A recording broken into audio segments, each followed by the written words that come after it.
Good day to all. Good day to all. My first time using the StreamYard and going live here on YouTube, and I guess also on Periscope. Hopefully one of many coming soon. But I just want to take a brief moment because I was looking at a lot of people's different commentary that I follow or subscribe to, which is good commentary. Most of them was talking about the actual KISS for the Lil Nas X performance at BET Awards. I haven't watched BET Awards or many award shows in a long time, but lately it seemed to be an attack on Black masculinity and all these things that people talk about, and we as a culture. So I decided, okay, after several commentaries, different commentaries, which were very good insights and perspectives, I decided to go and find the video and watch it of that performance. What I noticed was more than just at the end where the kiss took place, was about our culture, was how it's presented. See, when you only talk about one thing, but there's more to it, then you kind of don't have a total perspective in conversation. So I'm going to appeal to most of you that have done a good job on your perspective and what you're talking about and what you mean, is the fact that you have to look at from the start to the end, because when you really start having a conversation, especially with the youth, they may question a lot more than the kiss itself. Because, you know, in the mob and Italian, those cultures, they kiss and keep it moving. They shoot to kill, whatever. But if you look at the beginning to the end of the video, the performance, it was not that long. However, it was a lot stated, a lot presented, a lot suggested, a lot told, a lot subconsciously stated while you watching for one thing. So in the beginning, you had a Black queen sitting up there in her natural hair in front of what could have been considered the Sphinx or the Pharaoh. I'm thinking it's the Pharaoh based on the face and facial expression. If you look at that expression, you will find that it was very squinted in the eyes and very looked like it was an angry Black man. The headdress, instead of flowing like it should, it appears to have little short horns at there. So it looked like the Black man was mean and the devil underneath the Pharaoh. Now, later on, as the Pharaoh changed and the performance went, you didn't see the same look, as it gave a different view of it and it turned. However, there was a person in a whole dark cape and outfit that dropped, bowed down. We don't know what that was. It was still all about darkness. You had the performer, Lil Nas X, what, if you will, dressed in what was used to be the apparel of what we dressed for in those days, in those African days, which are drawn on most of the walls in the pyramids, books and things. And that's what most of you miss when you used to talk about men in skirts these days and stuff.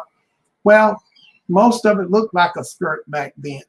But however, you had the top around, the boots, the all the stuff. They made sure that the imagery represented your history, our history of those times.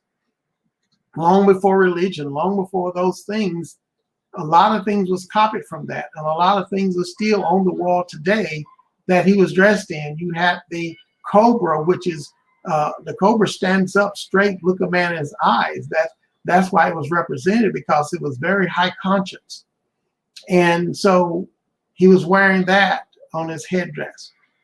You had all melanated male dancers. That's usually something that you don't see. That's usually different cultures or races involved in that much production. You didn't have that. They made sure that every part of that performance was totally a melanated history of people. When you saw the beginning of just the 6 guys, and then there was another, I think 14 in the back, they was using the snake type movement that they used to wait to dance to, you know. And so a lot of discussion is wrapped around the kiss at the end, but not about how the total African culture was presented. Some comments was about, well, it looked like somebody paid homage to Michael Jackson's video back in the day. But he was trying to pay homage where they was doing a mockery, and you didn't see it. You didn't notice it because you focused on one thing at the end. Would you have a right to say and talk about, because I'm sure for many it was uncomfortable if you're watching it as a family, you had younger children there, and they saw that. And what you fail to understand, they see that anyway. They hear about it. They see it in their cartoons. They are seeing it. Yes, it's an agenda. Yes, but because you fail to have a discussion, now you're almost forced to have discussions you should have been having already. So